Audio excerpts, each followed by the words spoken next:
सोमनाथ सूर्यवंशी यांच्या कुटुंबियांनी 10 लाखांची शासकीय मदत नाकारली। सोमनाथच्या मृत्यूला जबाबदार पोलिसांवरती कारवाई होत नाही तोपर्यंत मदत न स्वीकारण्याचा कुटुंबियांचा निर्णय।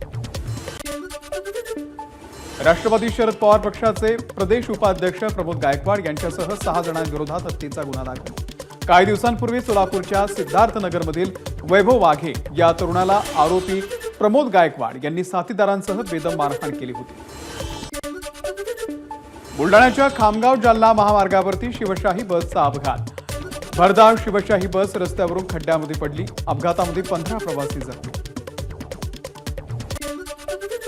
नंदुरबार जिल्हा परिषद कार्यालयाच्या समोर अंगणवाडी सेविकांचं थाळीनाद आंदोलन। लाडक्या बहिणी योजनेचं काम केल्यानंतर पैसे न मिळाल्यानं अंगणवाडी सेविका आक्रमक।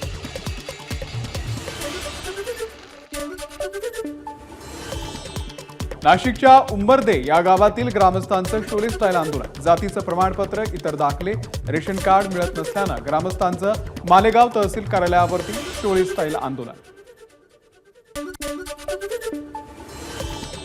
हिंगोलीच्या नांदुरादेवी गावात नागरिकांचं शोले स्टाईल आंदोलन। नळ योजनेचं काम होऊनही गावकऱ्यांना पिण्यासाठी पाणी मिळत नसल्याचा आरोप। अमरावतीच्या चांदूर रेल्वे शहरामध्ये 100 रुपयांच्या बनावट नोटांसह तिघांनाही अटक। नांदूर रेल्वे पोलिसांच्या पथकाची मोठी कारवाई। उत्तर प्रदेशमध्ये गेल्या 72 तासांमध्ये थंडीमुळे 29 जणांचा मृत्यू। 16 जिल्ह्यांमध्ये थंडीचा इशारा।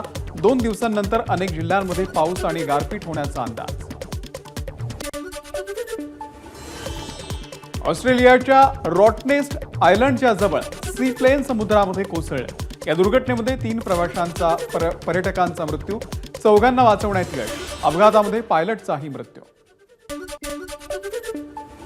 प्रसिद्ध दिग्दर्शक शुचित सरकार यांच्या चित्रपटामध्ये दिसणार वंदे भारत ट्रेन। पश्चिम रेल्वेच्या मुंबई सेंट्रल स्थानकामध्ये केलं वंदे भारत ट्रेनचं शूटिंग। पश्चिम रेल्वेनं शूटिंगसाठी कमीत कमी वेळेमध्ये परवानगी दिल्याची माहिती।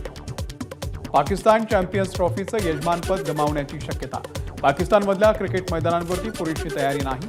25 जानेवारीपर्यंत मैदानावरची तयारी पूर्ण न झाल्यास यूएईमध्ये सामने होण्याची शक्यता। बॉलिवूडची अभिनेत्री पूनम ढिल्लो यांच्या घरी चोरी। खार पोलिसांनी आरोपीला घेतलं ताब्यात। कलर कामासाठी पूनम यांच्या घरी आला असता आरोपीनं केली चोरी। डॉक्टर व्ही नारायणन इस्रोचे नवे प्रमुख। 14 जानेवारीला स्वीकारणार पदभार। व्ही नारायणन हे सध्या LPSCचे संचालक। एबीपी माझा, उघडा डोळे बघा नीट।